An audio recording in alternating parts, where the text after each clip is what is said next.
Histoire de vin, un podcast pour découvrir et explorer le monde du vin avec Étienne Pommier. Si vous allez vous promener dans un vignoble en ce mois de septembre, vous apercevrez peut-être les vendangeurs en train de cueillir le raisin. Penchés entre les rangs de vignes, ils accomplissent le rituel millénaire en coupant de leur sécateur les précieuses grappes des sarments. Hors de toutes les plantes fruitières, cette liane cultivée par l'homme depuis plus de 8000 ans est certainement l'une des plus fascinantes. Si vous faites fermenter des oranges, vous aurez du vin au goût d'orange. Si vous prenez des cerises, vous aurez du vin de cerise. Mais si vous faites fermenter du raisin, qui porte en lui l'essence de tous les parfums du monde, vous obtiendrez du vin qui a le goût de tout, sauf du raisin. Comme le disait l'écrivaine Colette, « Seule dans le règne végétal, la vigne nous rend intelligible ce qu'est la véritable saveur de la terre. » Mais ce qui nous fascine, c'est aussi son exceptionnelle longévité. L'aspect torturé, noueux d'un vieux cep a une aura presque mystique et les vieilles vignes nous renvoient une image d'histoire, de tradition, de romantisme, en même temps que la promesse d'un nectar. Le plus vieux cep de vigne du monde se trouve en Slovénie dans la ville de Maribor. Son existence est attestée depuis 1570 et elle produit encore chaque année quelques litres de vin. En France, la vigne d'Henri Marionnet à Courcheverny date de 1850. Mais qu'est-ce qui fait la qualité de ces vignobles ancestraux ? À partir de quand une vigne devient-elle vieille ? Et est-il absolument nécessaire que les ceps soient âgés pour produire de grands vins ? De la France à l'Australie, en passant par l'Italie ou l'Afrique du Sud, je vous parle aujourd'hui des vieilles vignes, entre viticulture, histoire, dégustation et contrebande.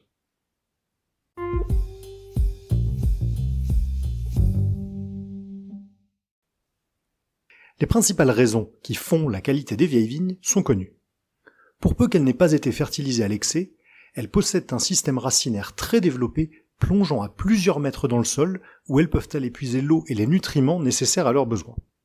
Cet enracinement profond les rend également plus résilientes aux aléas climatiques tels que la sécheresse. Ensuite, on suppose qu'elles ont développé au fil du temps des résistances naturelles contre certaines maladies et autres parasites, puisqu'elles ont réussi à survivre et c'est la raison pour laquelle elles sont très recherchées pour la propagation. Enfin, les vieilles vignes qui ont perdu de leur vigueur concentrent leur énergie vitale sur de plus faibles rendements, donnant par là même des baies plus concentrées en composés phénoliques qui produiront un vin au caractère plus affirmé. En outre, elles sont souvent sujettes au mirandage, un défaut de maturation qui produit des baies plus petites, ce qui augmente la proportion de pellicule ou de peau du raisin par rapport à la pulpe et qui donne des jus très riches. Le Chambertin très vieille vigne de Joseph Roty, issu de pieds datant de 1881, ou le Côte-Roannaise l'Émirant du domaine Cérol, provenant d'une parcelle de 75 ans, en sont de parfaits exemples. Cette concentration et cette complexité, associées au faible rendement, expliquent pourquoi les vins issus de vieilles vignes sont généralement plus chers que ceux issus de parcelles plus jeunes. Mais qu'est-ce qu'une vieille vigne ? À partir de quel âge une vigne est-elle considérée comme vieille ? En France, la mention vieille vigne est une mention dite libre, c'est-à-dire qu'elle n'est pas encadrée par un règlement, mais reste à l'appréciation du producteur. Et c'est cette législation qui fait débat, car elle entraîne la mise sur le marché de cuvées étiquetées vieilles vignes issues de parcelles qui peuvent avoir 30 ou 40 ans, comme être centenaires. Contrairement à la France, d'autres pays ont choisi de réguler l'usage de cette mention, comme l'Afrique du Sud avec son Old Vine Project. Mais le pays qui a établi la classification la plus sérieuse et la plus exhaustive est celui qui abrite la plupart des plus vieux vignobles du monde. On y retrouve notamment les vignes les plus âgées de cépages natifs de l'Hexagone, tels que la Syrah, le Grenache ou le Sémillon. Et ce pays, c'est l'Australie. Depuis 2009, l'Australie a mis en place dans la région de Barossa une charte des vieilles vignes, Old Vine Charter en version originale, qui a recensé et classifié les plus vieilles parcelles de la région en 4 catégories. 35 ans, c'est l'âge minimum pour pouvoir utiliser la mention vieille vigne en Australie. Mais à vrai dire, il existe une telle concentration de vieilles vignes dans le pays qu'il est très rare de trouver cette mention sur une étiquette pour une parcelle de moins de 50 ou 60 ans. À partir de 70 ans, on parle des survivor vines, littéralement des vignes survivantes qui ont su parfaitement s'adapter et résister aux épreuves du temps. À partir de 100 ans, elles peuvent être qualifiées de centenaires ou centenarian vines. Et au-delà de 125 ans, on parle d'ancestor vines, ou vignes ancestrales, pour des parcelles qui datent bien souvent de l'arrivée des premiers colons européens au milieu du XIXe siècle. Parmi ces ancêtres, la plus vieille vigne de Syrah du monde, le Freedom Vineyard du domaine Langmill planté en 1843, les grenages de 1850 de la famille Cirillo, ou encore le Old Garden Vineyard planté en Mourvèdre par le colon allemand Friedrich Koch en 1853. Cette classification est une marque de reconnaissance autant qu'une preuve de la résilience, non seulement des ceps de vigne, mais aussi des générations qui les ont plantés et préservés pendant toutes ces années. Alors qu'aucun vignoble n'est planté de nos jours sans des analyses de sol poussées, il est fascinant de constater que c'est l'observation empirique des conditions et le bon sens paysan qui ont guidé le choix des sites pour ces vignobles. La proportion de très vieilles vignes dans la province d'Adélaïde, et plus particulièrement dans la Barossa Valley, a de quoi nous étonner en tant qu'Européens. Comment se fait-il que la vigne, plante originaire du bassin méditerranéen et cultivée en Europe depuis des millénaires, ne compte pas ses plus vieux ceps parmi les vignobles de France, d'Italie ou d'Allemagne? La réponse tient en un seul mot dont je vous ai déjà parlé dans le podcast sur Châteauneuf-du-Pape, le phylloxéra.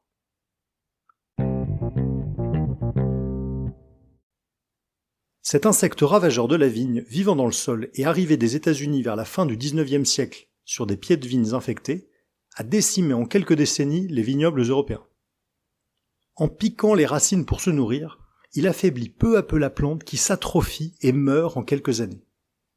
Le phylloxéra, Dactylosphera vitifoliae de son petit nom, est repéré pour la première fois dans le Gard en 1863 où il commence à se répandre. En 1869, on le signale dans le Beaujolais et à Bordeaux où il détruit les 2/3 du vignoble, soit plus de 100 000 hectares. L'Autriche annonce ses premiers cas en 1872 et l'Allemagne en 1874. En 1875, il est remonté au nord jusqu'en Bourgogne et dans le Val-de-Loire. En 1877, il atteint l'Espagne et l'Italie est infectée dès 1879. Dans la décennie 80, il poursuit sa progression vers l'Est, Hongrie, Serbie, Bulgarie, Roumanie et jusqu'en Crimée où il est observé vers 1890. Il continue également de remonter vers le nord où il est signalé au Ménil-sur-Auger au cœur de la Champagne en 1892. Mais dans le même temps, la croissance des échanges internationaux et la faiblesse des mesures sanitaires de quarantaine lui permettent de se répandre sur d'autres continents. On le signale en Algérie dès 1885, au Pérou en 1888 et jusqu'en Extrême-Orient où il est repéré en Mandchourie, dans l'actuelle Chine, en 1914. On estime que près de 80% du vignoble européen a été détruit par le phylloxéra avant qu'une solution ne soit mise en place. Cette solution, c'est le greffage du pied de vigne européen sur une souche de vigne américaine appelée porte-greffe immunisée contre le parasite. Or cette solution avait été trouvée dès 1868 par l'ampélographe Victor Puglia. Un ampélographe, c'est un botaniste spécialiste de la vigne. Mais elle va longtemps rester interdite par les autorités et ce n'est qu'en 1878 que les premiers greffages sont autorisés uniquement dans les zones les plus affectées du sud de la France. Il faudra attendre encore 10 ans pour qu'une région comme la Bourgogne autorise le greffage. La crainte des autorités était que l'emploi des souches américaines n'altère les qualités gustatives du cépage européen et encore aujourd'hui, de nombreux observateurs considèrent que le porte-greffe semble filtrer ou atténuer une partie des nuances produites par le cépage originel sur les meilleurs terroirs. Les vignes non greffées sur une souche américaine sont appelées francs de pied et elles sont rarissimes car le phylloxéra est toujours présent dans nos sols et attaque presque systématiquement toutes les nouvelles plantations. Le producteur de Montlouis, François Schiden, possède une parcelle de chenin blanc nommée Les Bournais, plantée dans les années 90, et dont quelques ares ont été plantées de vignes non greffées à titre expérimental. De cette parcelle, il produit donc 2 vins, le Montlouis Les Bournais et une cuvée confidentielle Les Bournais francs de pied. Et la comparaison des 2 vins est très intéressante. La cuvée principale possède une densité remarquable, avec un bouquet très intense sur des notes de fruits du verger, presque tropicaux dans les années chaudes, et une opulence quasi charnelle, quoique bien équilibrée par une fine trame acide. La cuvée franc de pied, quant à elle, est à la fois plus délicate et un peu moins riche, mais dotée d'une grande finesse aromatique sur le coin et la cire d'abeille avec une minéralité saline un peu plus marquée. Si elle ne possède pas tout à fait le volume de sa jumelle, sa pureté aromatique et sa très grande persistance en font une bouteille d'exception. Cette comparaison, effectuée sur le millésime 2015, va donc dans le sens de la thèse d'un porte-greffe qui atténuerait un peu la complexité aromatique de la vigne originelle. Mais si quelques expériences de replantation comme celle-ci ont eu lieu, les vieilles vignes francs de pied qui ont résisté aux pucerons sont rarissimes. En Champagne, la maison Bollinger possède 2 parcelles de vieilles vignes françaises qui ont miraculeusement échappé au phylloxéra et produisent un vin d'une complexité et d'une profondeur exceptionnelles.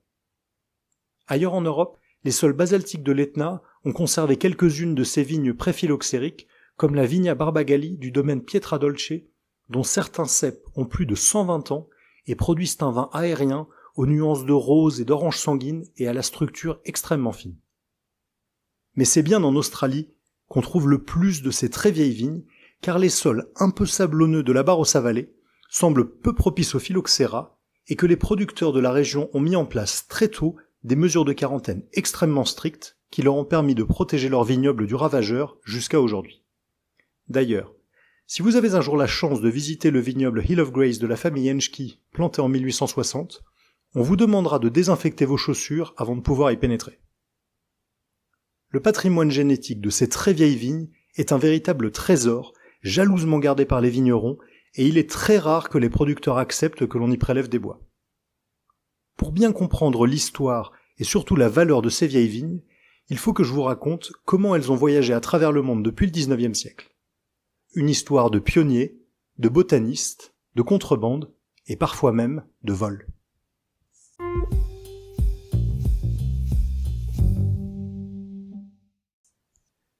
Depuis le néolithique, l'implantation de la vigne a suivi les mouvements démographiques et les migrations. Des montagnes du Caucase où elle a commencé à être cultivée, elle s'est développée dans tout le bassin méditerranéen durant l'Antiquité. Les Romains ont largement contribué à cette expansion et les conquérants emmenaient systématiquement avec eux des pieds de vigne dans leurs campagnes pour assurer l'approvisionnement loin de la capitale. À la Renaissance, les missionnaires espagnols et portugais emmenaient avec eux des sarments à destination du Nouveau Monde, et les premières vignes sud-africaines furent apportées par des protestants français qui fuyaient les guerres de religion et la révocation de l'édit de Nantes en 1685. En Australie, c'est en 1833 que les premières boutures arrivent sur le continent dans les malles du Britannique James Busby. Après avoir étudié la viticulture en France, ce fils d'ingénieur suit sa famille en Australie en 1924 quand son père est appelé sur un projet de construction. Amenant quelques sarments dans ses bagages, il commence à cultiver un vignoble. En 1831, il revient en Europe et parcourt les régions de France et d'Espagne pour ramener 2 ans plus tard plus de 680 coupes de différents cépages qui serviront aux plantations d'Australie et de Nouvelle-Zélande. Au cours du XIXe siècle, il sera imité par les nombreux colons européens originaires d'Allemagne ou d'Italie qui amèneront également leurs plants avec eux. Quelques vignobles plantés par ces colons échapperont au phylloxéra et constituent aujourd'hui un formidable patrimoine. La concentration et la finesse exceptionnelle produite par ces très vieilles vignes non greffées, tant au niveau des tanins que des arômes, produit quelques-uns des plus grands vins de la planète, comme la cuvée Hill of Grace de la famille Henschke. Mais aussi, de nombreuses bouteilles plus raisonnables en termes de prix, dotées d'un profil généreux, velouté et complexe, qui a fait la réputation de Barossa.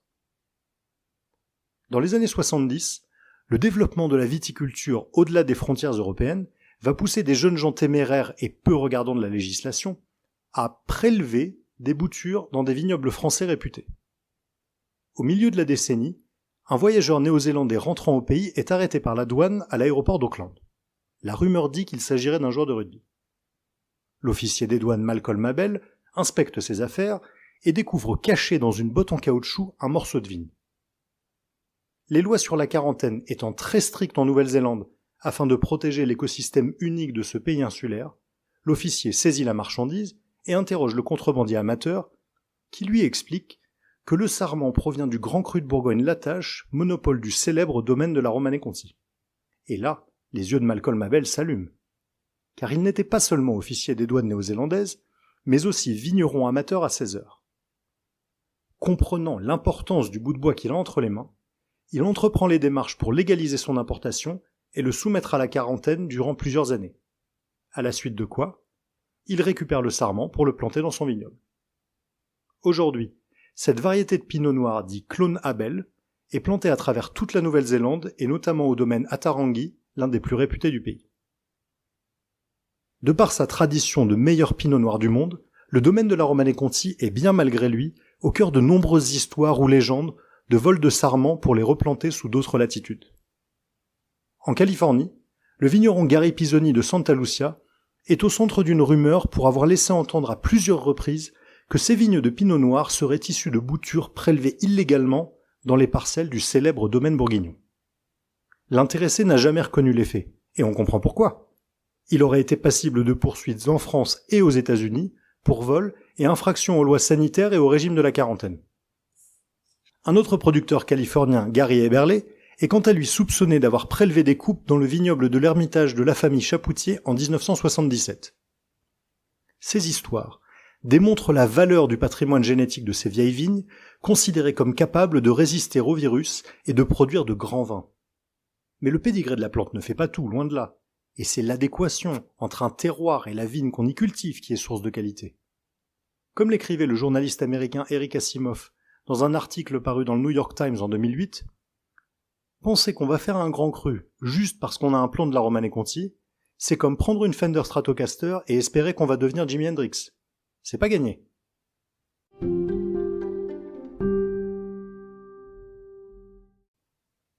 La qualité réelle des vieilles vignes, pour peu qu'elles ne soient pas infectées par des virus ou des maladies, a construit une sorte de mythologie qui veut qu'un grand vin provienne forcément d'un vignoble âgé. Mais c'est faux. Si une vieille vigne peut effectivement donner un vin de grande qualité, ça n'est pas non plus une condition absolument nécessaire, et il existe de nombreux contre-exemples qui tiennent notamment au cycle de vie de la plante. Dans les 3 premières années de sa vie, le jeune plant de vigne va commencer à développer son système racinaire, à grandir, et c'est à partir de la 3e année qu'il va produire du raisin. Entre 3 et 7 ans, la vigne est encore chétive, peu vigoureuse et incapable de se constituer des réserves de carbohydrates étant donné que son bois est encore peu développé. Dès lors, pour assurer la survie de l'espèce, elle concentre son énergie sur les quelques grappes qu'elle porte, et ce phénomène a pour conséquence contre-intuitive que les très jeunes vignes sont capables de produire de très grands vins. Quand Marcel Guigal commence à produire sa Côte-Rôtie La Turque en 1985, la vigne a tout juste 3 ans d'âge, et donne pourtant naissance à une bouteille exceptionnelle. En Champagne, la parcelle de la Haute-Lamblay plantée en chardonnay au début des années 2000 par Cédric Bouchard produit, dès le millésime 2005, un blanc de blanc cristallin d'une grande pureté. Et en Italie, l'un des plus grands vins du XXe siècle, le Barolo Monfortino Riserva 1978 de Giacomo Conterno, est le fruit d'une vigne plantée seulement 4 ans auparavant en 1974. Quand la vigne atteint 7-8 ans et que sa survie n'est plus un enjeu aussi prioritaire, la plante gagne en vigueur pour développer ses racines et son bois afin de pouvoir se constituer des réserves. Le docteur Marcus Keller, professeur de viticulture à l'Université de Washington et auteur d'un livre de référence en la matière, observe que de 7 à 20-25 ans, la qualité a tendance à baisser légèrement le temps que la plante s'enracine profondément. Et après 25 ans, elle trouve son équilibre et sa vigueur se modère pour produire de nouveau au maximum de son potentiel qualitatif. Or, ce potentiel dépend de la qualité du matériel végétal au-delà de l'âge de la vigne, comme la sélection du porte-greffe ou du clone. Attention, on ne parle pas ici de manipulation génétique ou de science-fiction. Un clone désigne une sélection d'un cep parmi les autres du même cépage pour ses caractéristiques propres. Par exemple, si un de vos ceps de vigne se montre plus résistant que les autres aux maladies, c'est sur lui que vous allez prélever une bouture pour la plantation de futures parcelles. Ce faisant, vous aurez sélectionné un clone et il peut exister des dizaines de clones du même cépage. Donc, le choix du clone et du porte-greffe sont essentiels pour déterminer le potentiel qualitatif d'une vigne. Et il faut bien évidemment prendre en compte également la qualité du terroir sur laquelle elle est plantée. Par conséquent, une vieille vigne n'est pas forcément une vigne de grande qualité. L'une des plus vieilles de France se trouve dans le village de Saragachi, en Gascogne, au cœur de l'appellation Saint-Mond. Ce cep d'au moins 150 ans n'a jamais été attaqué par le phylloxéra et continue de produire du raisin aujourd'hui. Mais le vigneron André Dubosc le reconnaît lui-même. Il ne faut pas exagérer, le vin qu'on tire d'ici a peu de valeur œnologique. Si le domaine de la Romanée-Conti produit de si grands vins, ça n'est pas seulement grâce à ses grands terroirs et son savoir-faire unique, mais aussi parce que les pieds de Romanée-Conti arrachés en 1945 et dont l'origine remontait à 300 ans, ont servi de greffon pour l'ensemble du domaine, comme l'expliquait dans une interview au Figaro en 2017, Aubert de Vilaine, co-gérant emblématique du domaine pendant un demi-siècle.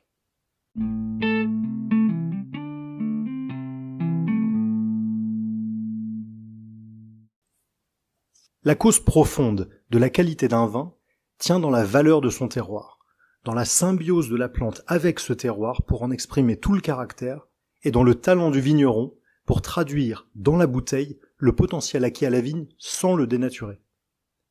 Or, c'est bien cet aspect humain qui est pour moi le plus important. C'est la main de l'homme qui a identifié les meilleurs terroirs et façonné les paysages pour y planter la vigne. Les vieilles vignes ne doivent leur survie qu'aux soins attentifs et méticuleux des générations de vignerons qui les ont préservées.